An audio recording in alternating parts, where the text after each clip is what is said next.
If you ever meet a girl who says college is fun, she's either lying, rich, or both. Me? I'm neither. My name's Camellia Frost, daughter of the family that's been poor since forever. Our family motto might as well be, we make poverty look traditional. But I'm not complaining. Okay, maybe a little. Because while everyone else in college has air conditioners, fancy ramen, and emotional stability, I have a broken fan, a roommate who hates me, and an outstanding GPA that refuses to pay my bills. Camellia, you look like a zombie again, my roommate Jane said one morning, brushing her hair for the 20th time. It's called being a scholar, I muttered, stuffing my bag. You should try it sometime. She scoffed. Some of us don't have to study like our lives depend on it. Oh, sorry, I forgot. Some of us have rich boyfriends. Her mirror hand froze. She turned and smiled sweetly. Too sweetly. You mean your crush, Alex? I choked on my coffee. What crush? I don't have a crush. Sure, she said, laughing. That's why you write his name on your notebook like a 12-year-old. Those are notes from algebra. Alex equals square root dreamboat isn't algebra. Okay, she had a point. I did like him. Alex Alcott. Rich, polite, and so nice that it was physically offensive. He was from the Alcott family, the kind that probably owned half the city and still complained about taxes. But he wasn't like the others. He held doors open, helped carry my books, and once gave me a cup of hot cocoa when I caught a cold. And just for that, my heart decided to do backflips for an entire semester. Of course, Jane hated that. She used to date Alex. Keyword, used to. Now she just hated both of us. Him for moving on and me for existing. One day, I woke up and found gum in my hair.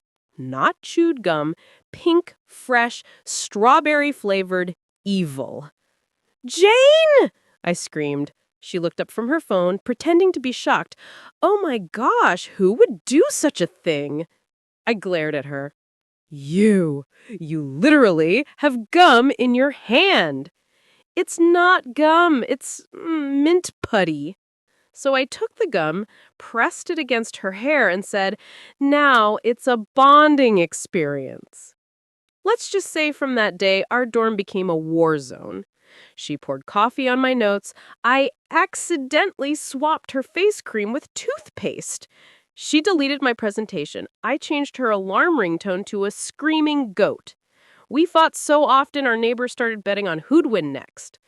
But no matter how bad it got, I still smiled at Alex, still laughed at his jokes, still pretended that maybe, just maybe, someone like him could fall for someone like me. And then, one afternoon, the hottest day of summer, everything changed. I was lying on my bed, trying not to melt, when I heard it. Camellia. I sat up. Jane, if this is another prank, I swear. Silence. Then again, softer. Camellia. Okay, that was weird. Alex? Are you confessing telepathically? Because honestly, I'm in. No answer. Just the fan spinning lazily, the air thick like syrup. Camellia! This time the voice was right next to my ear. I yelped and fell off the bed. Okay, whoever's doing surround sound ghost pause play, stop it! Then the air shimmered, not visibly, but feelingly, like the world itself leaned in to listen. If you were given two powers, one to destroy, one to build, which would you choose? I blanked. Excuse me? Answer truly. Okay, mystery voice from the sauna dimension. Destroying stuff sounds cool, but I'm more of a builder type. I fix my own fan with tape. That counts, right? The air grew warmer. Almost pleased. So be it. From today, the century-old power within you, dormant for reincarnations, will awaken again. Remember your wish. If you turn to destruction, your soul shall vanish. I froze. Wait, what power? Is this one of those weird pyramid schemes? Then everything went white. My room disappeared. I was standing on a frozen mountain. Snow fell sideways like knives. The city below was covered in ice. Cars frozen mid-crash. People mid-scream.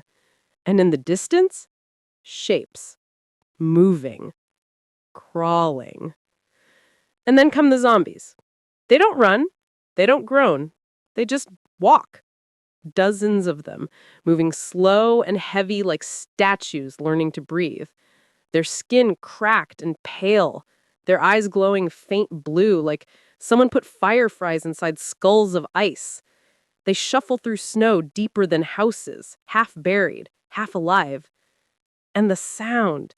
Ugh, the sound. It's like 1,000 whispers trapped in frozen air. But the worst part? I'm always there, standing in the middle of them. The blizzard howling, snow tearing at my skin. Yet, I'm untouched.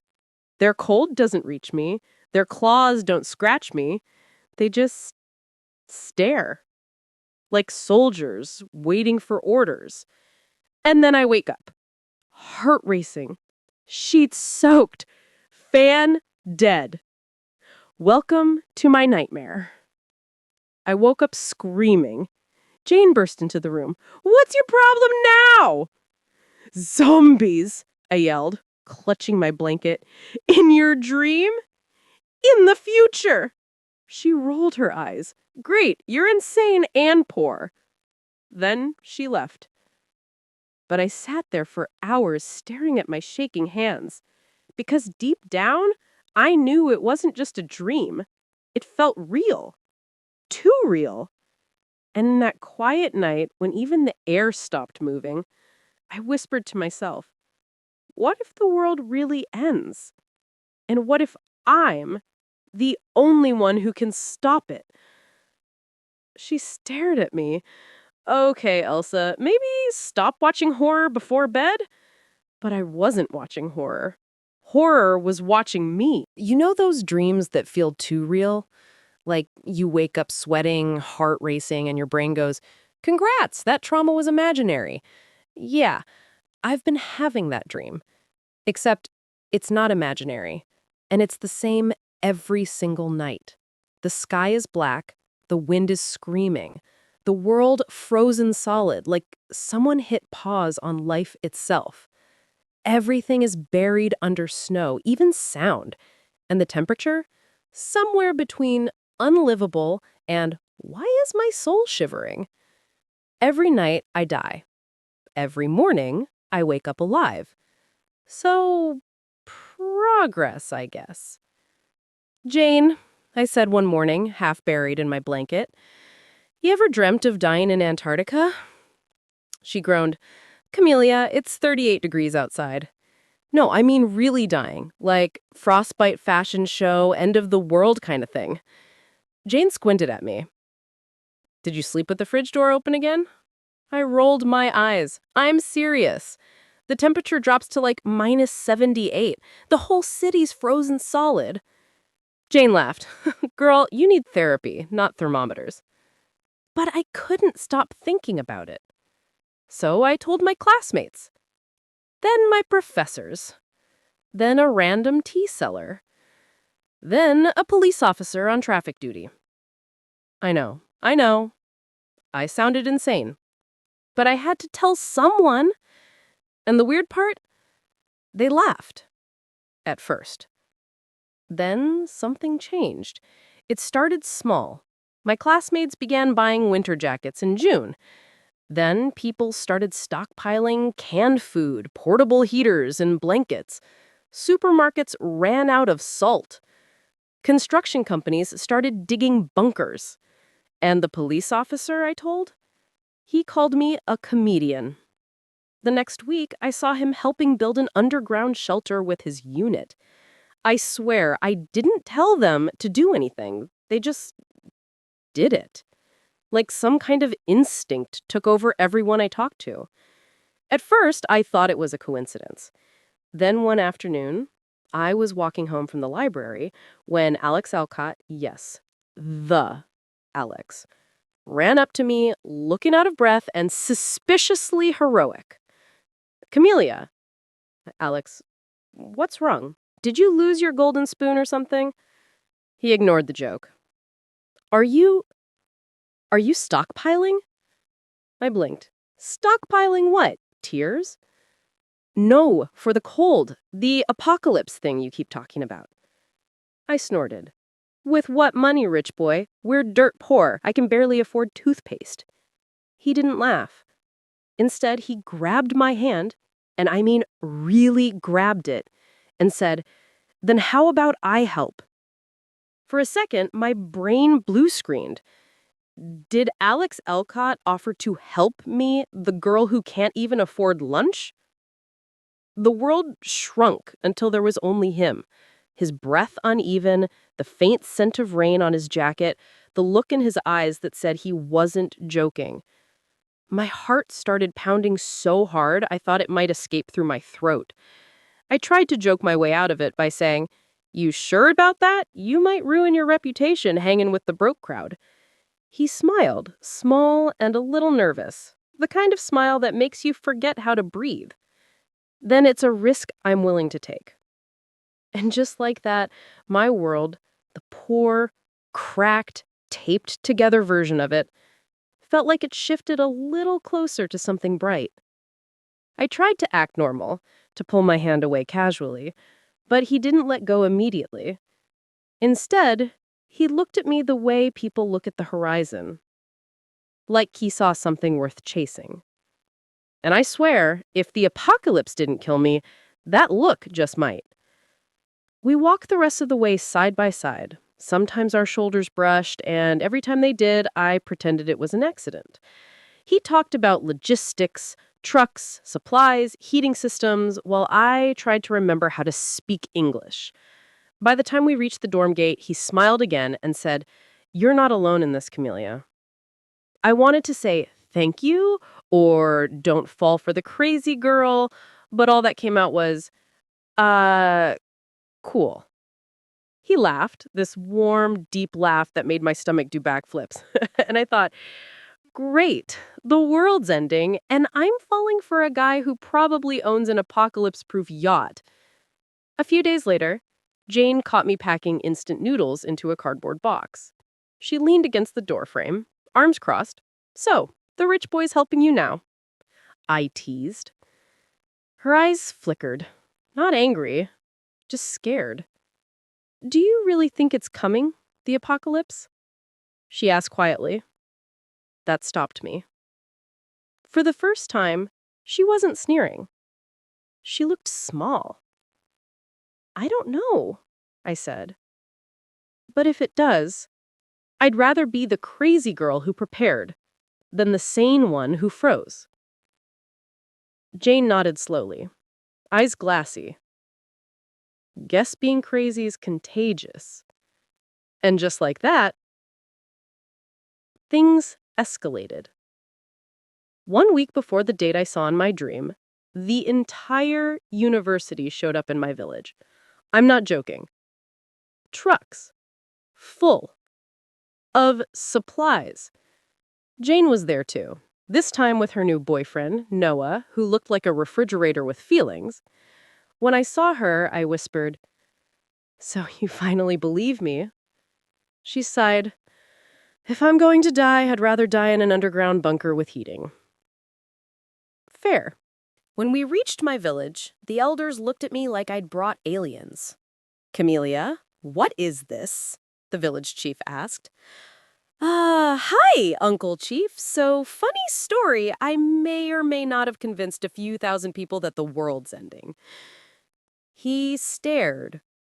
"Should we believe you?" I shrugged. "I mean, probably." And somehow, somewhere, they did. They didn't question me. They just nodded. Within days, the place transformed.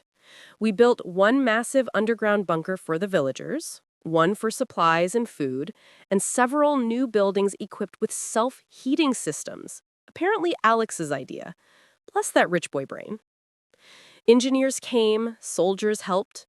The once poor, forgotten village of 100 souls turned into a city of 30,000 people, all working together like ants on caffeine. The sound of hammers echoed day and night. Concrete walls rose 20 feet high, crowned with electric wires. Searchlights pierced the mist. What used to be a sleepy dirt road town now looked like a military fortress. If you walked in, you'd think the president was hiding there.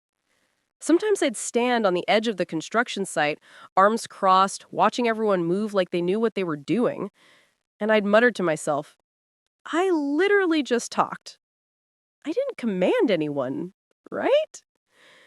Then I'd laugh, because that's what I do when I'm scared out of my mind.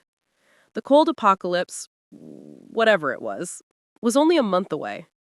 But looking at my village, glowing with lights and humming with energy, I almost believed we might survive it. Almost. Because every time I closed my eyes, the dream came back. The same cold, the same silence, the same end. And somewhere in the blizzard, a warm voice whispered again. Remember what you wished for, Camellia. Build. Don't destroy. If someone told me a month ago that my tiny, poverty-scented village would turn into an underground fortress, I'd have laughed, cried, and asked them for snacks. But here we are. Our once dirt road town, where the fanciest building was the tea stall with plastic chairs, now looks like something out of a post-apocalyptic documentary narrated by Morgan Freeman. Except I'm the narrator and I don't get paid. The main bunker sits at the center of the valley, a steel and concrete behemoth built deep into the frozen earth. From the surface, it looks like a cluster of vents and reinforced gates. But once you go inside, it's an entire city under the soil. The first level is the commons, where we eat, argue, and pretend everything's normal. Long steel tables, rows of storage containers, LED lights that buzz like over-caffeinated bees. Walls were painted cream because Alex insisted it would lift morale. I told him it looked like someone spilled vanilla pudding. He smiled. I stopped protesting. The air here is a cocktail of disinfectant, canned soup, and something green. Actual plant smell. That's because we have greenhouses. Big, glorious, life-stinking greenhouses. We installed 2 types. One underground, warm, humid, and protected, and one surface greenhouse with reinforced glass and heat lamps for when the sun is kind. The underground greenhouse is a maze of hydroponic racks, buzzing pumps, and leaves so lush that they make me feel guilty for eating them. The surface greenhouse looks like a fragile jewel on top of the frost, glass domes puffing steam into the cold. The food is not the monotony of canned sadness I feared. We have a balanced system now. Each day's menu is designed by an actual dietitian. Yes, we somehow brought a dietitian with the convoy, who runs the weekly menus like a military chef with a conscience. There are doctors too, general practitioners, a surgeon, a pediatrician, and our dietitian who argues with the chefs and wins. Rations are practical and fair. A mix of fresh hydroponic greens and root vegetables from the greenhouses, 250 to 400 grams of grains, rice, oats, barley, depending on activity level, protein sources rotated daily, canned fish, dried legumes, preserved meats, and the occasional lab-grown supplement bar. Fortified soups and stews, with herbs and greens added for flavor. Strict water recycling, but clean and palatable. Yes, the water is blessed, filtered, and monitored. Rice stew surprise still exists, but the surprise is now whether it contains mushrooms or basil. The gold section still stores luxury items, chocolate, instant noodles, a few secret jars of jam, guarded and rationed like holy relics. Jane calls that area heaven. I call it motivation. Below the commons, housing fills level 2. Dorm-style rooms insulated with composite foam and layered blankets. Bunk beds lined up like honest little coffins of comfort, each with a heater, a thin curtain, and a little shelf for your one precious keepsake. My family, mom, dad, and my 2 younger siblings, have the room next door. We share walls, gossip, and microwave smell. They're optimists by profession. One evening, my dad said, grinning, "If we die together as a family." I pinched his arm. "You are watching too many soppy dramas, Dad. Mom's gonna spank you again." He lowered his voice immediately. "Don't tell her I said that." I laughed, until the generator coughed. Small domestic wars are proof we're still human. He didn't laugh.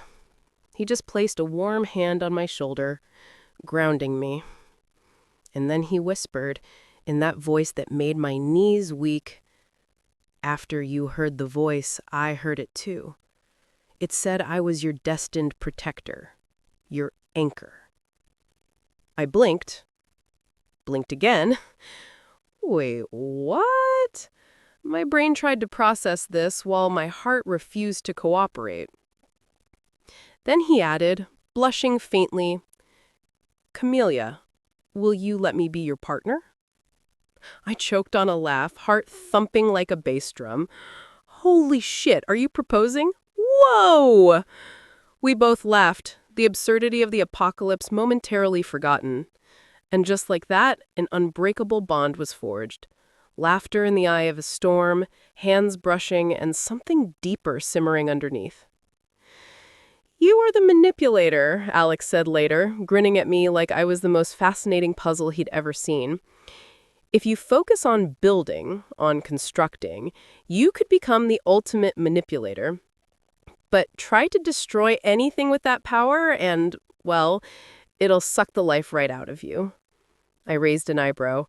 "Wow, so I'm basically a romantic supervillain with life-draining powers if I get angry." He laughed, shaking his head. "Exactly. But for now, let's stick to building, yeah? Starting with surviving." I nodded, secretly thrilled that he got it, the sarcasm, the fear, the weird thrill of power. We suited up quickly. Frostguard volunteers moved like soldiers, even if most had never touched a gun in their lives. Bunkers locked, searchlights spun, and I could feel the tension vibrating in the air. My heartbeat joined the rhythm. I stepped outside. The snow whipped my face. Visibility, 0. And then I saw them. Dozens of figures are crawling through the blizzard. Their outlines blurred and gray, but their eyes, the faint blue glow cut through the storm like icy lasers. They didn't make a noise, no groans, no shuffling whispers, just slow, unstoppable motion, like death itself had learned patience. I froze.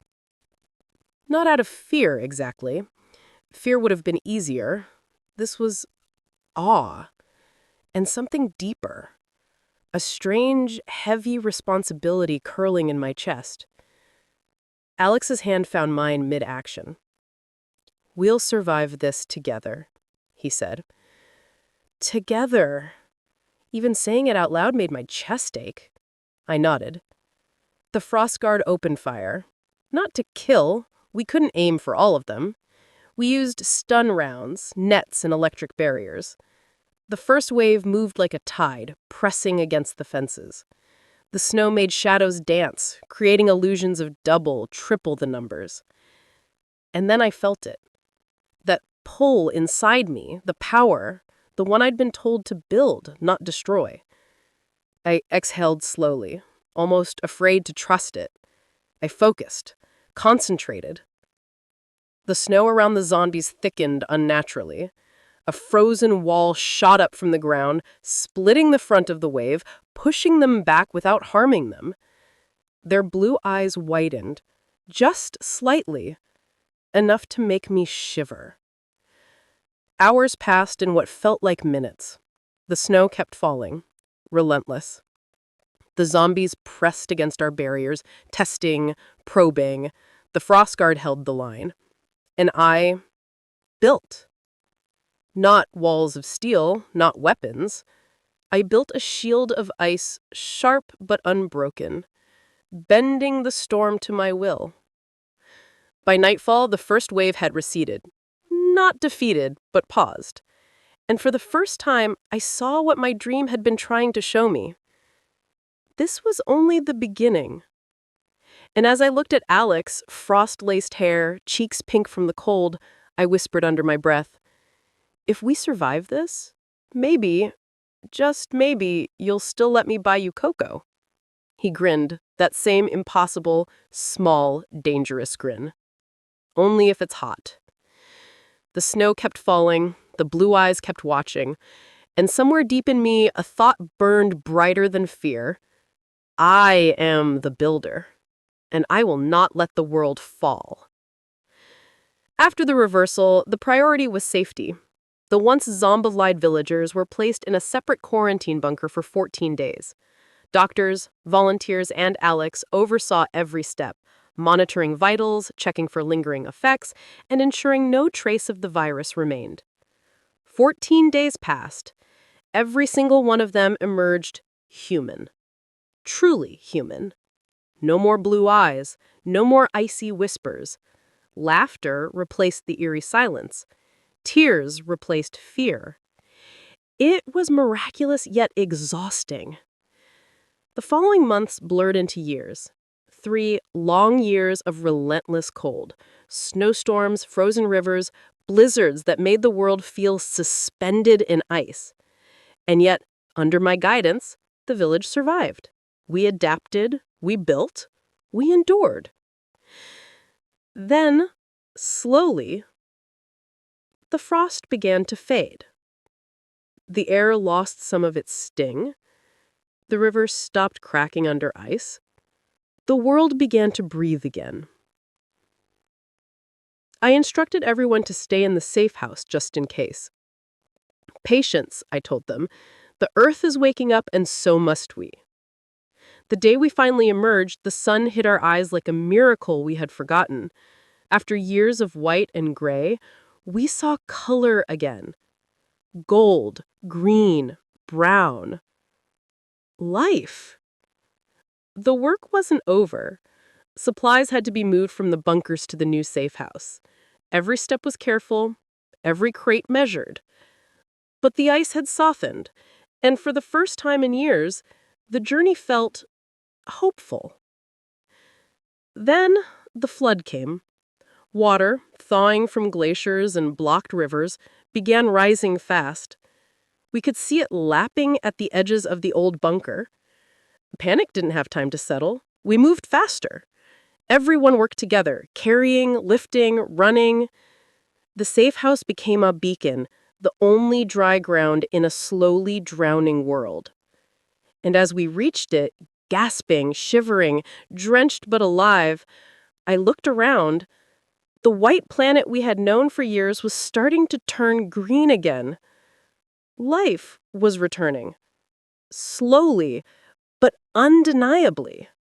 The satellite line crackled, then steadied. Not a routine call. This was an official transmission. Behind the flickering screen sat a panel of government officials in a secure briefing room, flanked by military personnel and medics.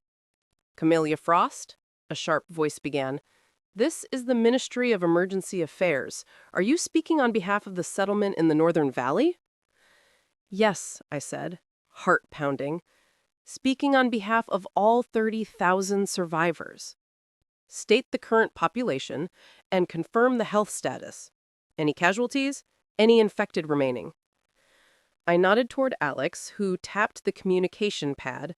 Our field communications officer relayed everything precisely. Population, 30,000. Infected, none. All previously zombified individuals have been fully cured. Casualties, 0 during the reversal process. Minor injuries only during initial evacuation and flood precautions. New births, 5 babies born in the bunker during quarantine, all healthy. Infrastructure, fully operational safe house, underground water filtration, power grids intact, emergency supplies secured. The government officer paused, then asked more technical questions. Food reserves, renewable energy, medical support, security perimeter. Every answer came fast, precise, and verified by our control chamber's data. Finally, the officer leaned back, astonished. You, you're telling us all 30,000 are safe, including newborns? Zombies are fully cured? Yes, sir, Alex said confidently, standing beside me. No infected remain. Every zombie has been restored to human form. The population is secure. A pause. Then the room erupted in celebration. Phones buzzed, faces lit up. A voice shouted from the back, "We've got survivors! Real survivors!" The officer's tone softened, almost overwhelmed. This is unprecedented. We've never seen anything like it. Thank you, Camellia Frost, Alex Elcott, and your entire team. Humanity owes you a debt that cannot be measured. We exchanged a glance. Relief, pride, exhaustion, and a strange sense of awe. All 30,000 souls were alive, healthy, safe. And above us, the thawing sky promised a new beginning. Alex whispered, almost to himself, "We actually did it." I squeezed his hand. Yup. And we all smiled and rejoiced. Humanity wasn't just surviving. Humanity was back. Epilogue. The Queen and Her Anchor. Some dreams don't feel like dreams. They feel like memories you once buried, beneath centuries of regret and snow. That night, after everything, after the world thawed and the sun returned, I dreamt again. But it wasn't the apocalypse this time. It was a throne room bathed in gold, and I was sitting on that throne, cold, cruel, and adored. People knelt before me, trembling. Soldiers carried banners painted with my name, and beside me stood Alex. Though back then, they called him General Alaric, my most loyal commander, my only love, and the one man I could never control. I was the daughter of the Sun King, the richest, most feared woman alive. Empires fell at my whisper, kings obeyed me with glassy eyes. My power could twist hearts, bend wills, and silence armies. And yet, I was utterly alone. I take and take, from families, from couples, their love, their wealth, but never content. My father proposed an alliance with the richest merchant prince in the realm, but there was a problem. He was already married, with children. I didn't care. I wanted the power that the union promised. When he refused, saying his family was his world, I shattered that world. And when the ashes settled, he had no one left to defy me. They called it destiny. I called it justice. But Alex, my general, only looked at me with heartbreak.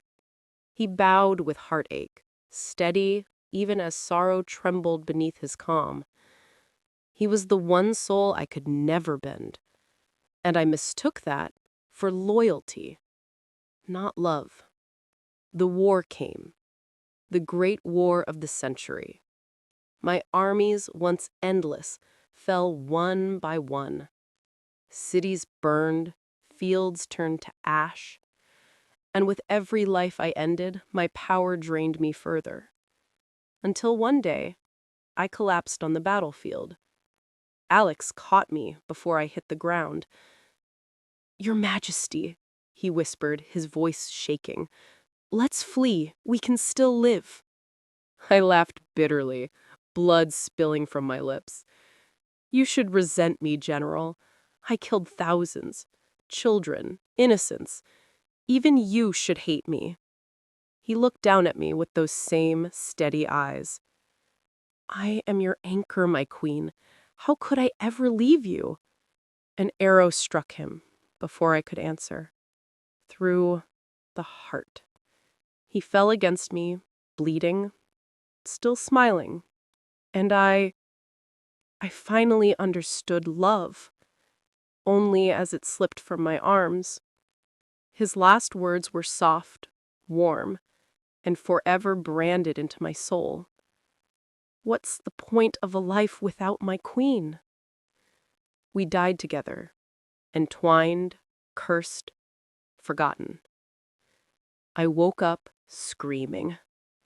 The sun was rising, and there was Alex, alive, human, real, standing in our kitchen, making chamomile tea like nothing happened.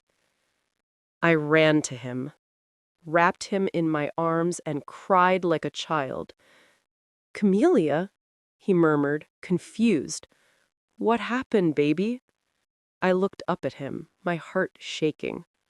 Why do you always love me to death, Alex?" He paused, then smiled that same ancient, familiar smile. "Because you're my precious queen." And something in me shattered in the most beautiful way. We kissed, long and breathless, as if centuries of love demanded repayment in a single heartbeat. The world disappeared, and time bent around us, just like before. Except this time, it wasn't destruction, it was life. Later, as dawn poured through the window, I lay against him, tracing invisible circles on his chest. "When did you remember our past life?" I whispered. He brushed my hair aside and pressed a kiss to my forehead. "Who knows?" he said with a grin. "Maybe the Reaper got tired of waiting for us." Then he stood, slipped something from his pocket, a crystal white diamond that glimmered like snowlight, and knelt. "Camellia Frost," he said softly, "will you marry me? This time without a kingdom between us?" Tears blurred my vision. I nodded, laughing through the ache. "Of course I will, though proposing half-dressed is bold even for you." He chuckled. "I just wanted to lay myself bare before my queen." Then I teased, tugging him close, "Maybe you should try it completely bare next time." We both laughed, warm, wild, and alive. And somewhere above us, I swear I heard that same divine voice whisper again, calm, content, eternal. "Good job, building." The end.